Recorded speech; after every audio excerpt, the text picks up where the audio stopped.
जैसा कि आप सबने मेरा मिस मार्वल का ट्रेलर ब्रेकडाउन तो देख ही लिया होगा, तो उसके अंदर आपने देखा होगा कि हमारी पूरी की पूरी ट्रेलर की जो हाईलाइट थी वो बैंड था जिसके जरिए मिस मार्वल को उनकी पावर्स मिल रही थी। तो मैंने सोचा कि क्यों ना हम इसके ऊपर थोड़ी सी डिस्कशन कर लें कि आखिरकार ये पावर्स उनको किस तरीके से मिल रही हैं और क्यों आखिरकार ये मिस मार्वल का ये वाला बैंड जो है वो शैंग-ची के उन 10 कड़ों से यानी कि 10 रिंग से बहुत ज्यादा मिलता जुलता लग रहा है। तो आज मेरे पास बेसिकली एक थ्योरी ऐसी मौजूद है जिसके जरिए मैं आपको ये समझाने की कोशिश करूंगा कि किस तरीके से मिस मार्वल का जो ब्रेसलेट है और शैंग-ची के जो 10 रिंग्स हैं वो दोनों एक ही टेक्नोलॉजी के ऊपर काम कर रहे हैं और वो दोनों एक ही रेस यानी कि क्री को बिलोंग करते हैं। सो गाइस, दिस इज पीटर और आज की इस वीडियो में मैं आपके साथ करने वाला हूं एक छोटी सी फैन थ्योरी शेयर जिसके जरिए आपको मिस मार्वल की पावर्स को समझने में थोड़ी सी और मदद मिल जाएगी। तो चलिए बिना किसी और बात के फौरन से अपनी इस वीडियो को स्टार्ट करते हैं।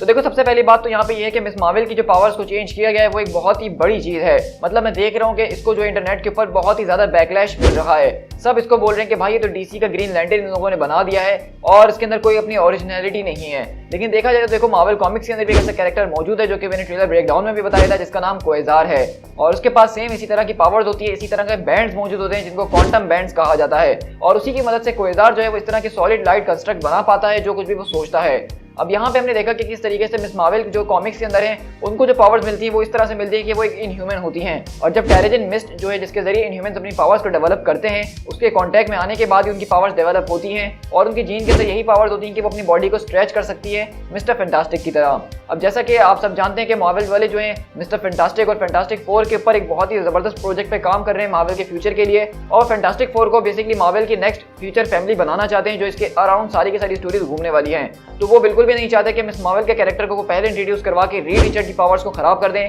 और लोग बाद में ये बोलें जो कॉमिक्स नहीं पढ़ते हैं कि मिस मार्वल वाली पावर तो सेम वही है जो कि रीड रिचर्ड इस्तेमाल कर रही है। तो इसलिए इन दोनों को डिफरेंशिएट करने के लिए मार्वल ने ये डिसीजन लिया है कि इसकी पावर्स को चेंज कर दिया जाए। अब पर्सनली अगर मैं अपना ओपिनियन बताऊं इस चेंज के ऊपर तो मुझे ये चेंज काफी ज्यादा अच्छा लगा है। मैं बिल्कुल इसका साथ देने के लिए तैयार हूं क्योंकि अगर हमें कोई नई चीज देखने को मिल रही है जो कि हमने पहले नहीं देखी है तो इससे और बुरी बात क्या हो सकती है। हाँ, अगर उसकी पावर्स को मुकम्मल तौर पे चेंज कर दिया था, अगर वो पाकिस्तानी की जगह कोई और कल्चर की हमें दिखा दी जाती तो एक बहुत ही अलग चीज थी कि मुकम्मल तौर पे स्टोरी चेंज कर दी गई है। लेकिन पावर्स के साथ ट्विकिंग करना ये मुझे बुरा नहीं लग रहा है और जिस तरीके से मिस मार्वल अपने वो बड़े बड़े मुक्के और बड़ी बड़ी टांगे कर रही हैं तो देखने से बिल्कुल वही कॉमिक बुक वाली फीलिंग आ रही है, तो मुझे कोई इशू नहीं है। तो अब बात कर लेते हैं कि आखिरकार उनके पास ये पावर्स आई कैसे हैं। तो हमने देखा कि सारी की सारी पावर का सोर्स जो हमें बताया गया है ट्रेलर को देखते हुए वो हमें वो बैंड्स नजर आ रहे हैं। अब अगर हम इन बैंड्स के ऊपर बात करें जिस तरीके से मिस मार्वल अपनी पावर्स को इस्तेमाल कर रही हैं तो उनका जो एनर्जी सिग्नेचर है वो शैंग-ची के 10 रिंग से काफी ज्यादा हमें मिलता हुआ नजर आ रहा है। उनके ब्रेसलेट का जो डिजाइन है, जो स्ट्रक्चर है, जो आर्किटेक्चर है वो ऐसा लग रहा है कि ठीक उसी बंदे ने बनाया बिल्कुल जिसने शैंग-ची के वो 10 रिंग्स का डिजाइन बनाया है।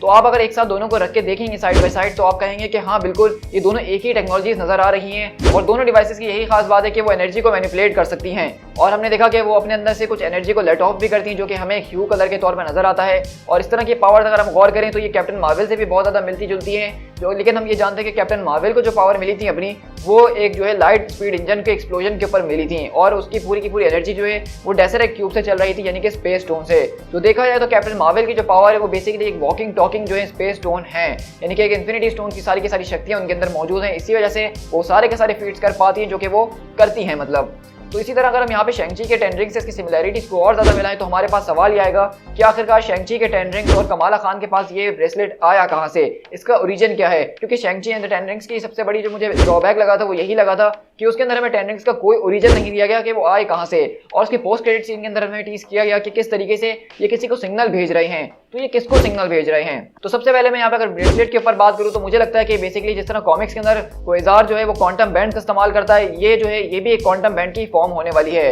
अब इसी तरह कॉमिक्स में हमारे पास सिर्फ क्वांटम बैंड नहीं बल्कि नेगा बैंड भी होते हैं जो कि क्री के लोग डेवलप करते हैं वही क्वांटम बैंड वाली टेक्नोलॉजी को डुप्लीकेट करने के चक्कर में, और इसकी भी तकरीबन बिल्कुल सेम ही पावर्स होती हैं, बस क्वांटम बैंड से थोड़े से ज्यादा पावरफुल होते हैं क्योंकि उसको जो है एक पूरी की पूरी कॉस्मिक एंटिटी इरोस जो है वो डेवलप करता है और पावर दे रहा होता है। तो जैसा कि हमें क्वांटम बैंड के अंदर क्वांटम नाम नजर आ रहा है तो इसको आपको समझ ही गए होंगे कि इसकी सारी की सारी जो पावर का सोर्स है वो क्वांटम जोन से ही आता है जो कि मार्वल यूनिवर्स के अंदर एक डायमेंशन है, जिस तरह कि हमारे पास क्वांटम रेल मौजूद है मार्वल सिनेमैटिक यूनिवर्स के अंदर। इसी तरह अगर नेगा बैंड्स की बात की जाए जिस तरह उसके नाम के अंदर नेग आ रहा है तो ये बेसिकली नेगेटिव जोन को रेफर कर रहा है। मार्वल कॉमिक्स के अंदर एक और इस तरह की रेल में जो कोई नेगेटिव जोन है जहां पे एनहाइलस जो है वो राज करता है, उसकी सारी की सारी नेगेटिव एनर्जी जो है यानी कि जिसको एंटी मैटर एनर्जी भी कहते हैं उसी के ऊपर जो है बेसिकली नेगा बैंड्स काम करते हैं। और अगर देखा जाए तो दोनों ही अपने अंदर काफी ज्यादा पावरफुल जो है एनर्जी के सोर्सेज हैं जिनको इस्तेमाल करके एनर्जी मैनिपुलेट की जा सकती है, एनर्जी एब्जॉर्प्शन की जा सकती है और एनर्जी प्रोजेक्शन भी की जा सकती है। और इसी तरह ये एक बहुत ज्यादा पावरफुल आर्टिफैक्ट्स बन जाते हैं मार्वल कॉमिक्स के अंदर। तो अब मुझे ऐसा लगता है कि बेसिकली दरअसल मिस मार्वल के अंदर जो किया जा रहा है वो कुछ ऐसा किया जा रहा है कि यहाँ पे क्वांटम बैंड्स और नेगा बैंड्स दोनों को एक साथ मिला के हमें एक नया बैंड दिखाया जाने वाला है,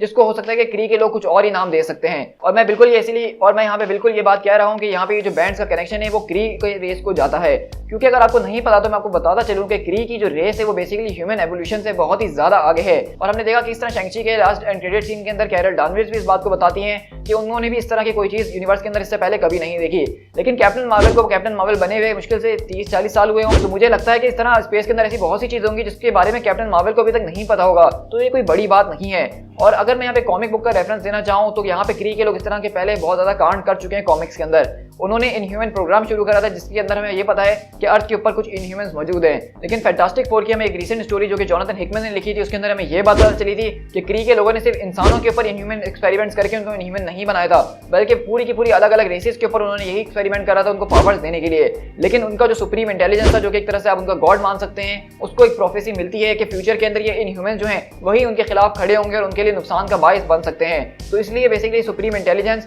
द अक्यूजर कोर जो होती है, जिसके अंदर रोनन द अक्यूजर होता है, उस पूरी की पूरी कोर को ये ऑर्डर दिया जाता है कि सारे के सारे इनह्यूमंस को मिटा दिया जाए। जो सारे के सारे साइंटिस्ट इस प्रोजेक्ट का हिस्सा थे, जो लोग इसके अंदर काम कर रहे थे, उन सबको भी सुप्रीम इंटेलिजेंस जान से मरवा देता है ताकि इस पूरे के पूरे प्रोजेक्ट इनह्यूमंस का कोई नामो निशान ना रह सके। लेकिन उसके बावजूद भी कुछ इनह्यूमंस बच जाते हैं, जिसमें हमारे ह्यूमंस वाले होते हैं, कुछ अलग अलग स्पीशीज के होते ही हैं। और अगर हम क्री की यही बात को ध्यान में रखेंगे किस तरीके से वो एक्सपेरिमेंट्स करके मिटा देते हैं, तो हो सकता है कि बहुत ज्यादा पास्ट के अंदर उन्होंने जो है इस तरह के जबरदस्त किस्म के एनर्जी के आर्टिफैक्ट्स बनाए हो और वो क्वांटम रियल्म से जो है बेसिकली सारी की सारी एनर्जी खींच के इन डिवाइसेस को जो है पावर अप कर रहे हो। और जैसा कि हम इस बात को भी जानते हैं कि क्री और स्क्रल की जो वॉर है, जो कि हमने कैप्टन मार्वल के अंदर भी देखी थी, वो काफी सालों से चलते हुए आ रही है। और हो सकता है कि हिस्ट्री के किसी एक पॉइंट के अंदर जब ह्यूमन जो है वो गारों के अंदर रहते थे, वो इतने ज्यादा इवॉल्व नहीं हुए थे, उस टाइम पे स्क्रल और क्री की जो जंग है वो होते होते अर्थ के ऊपर आ गई और उसी दौरान बेसिकली क्री के पास ये वेपन्स मौजूद थे। और हो सकता है कि उसी सारी की सारी बैटल के अंदर तरह के अलग अलग आर्टिफैक्ट्स अर्थ के ऊपर कहीं उनसे छूट गए हों, या फिर ये हो सकता है कि सुप्रीम इंटेलिजेंस ने जो इस पूरे के पूरे प्रोजेक्ट के ऊपर काम कर रहा था, जिसको वो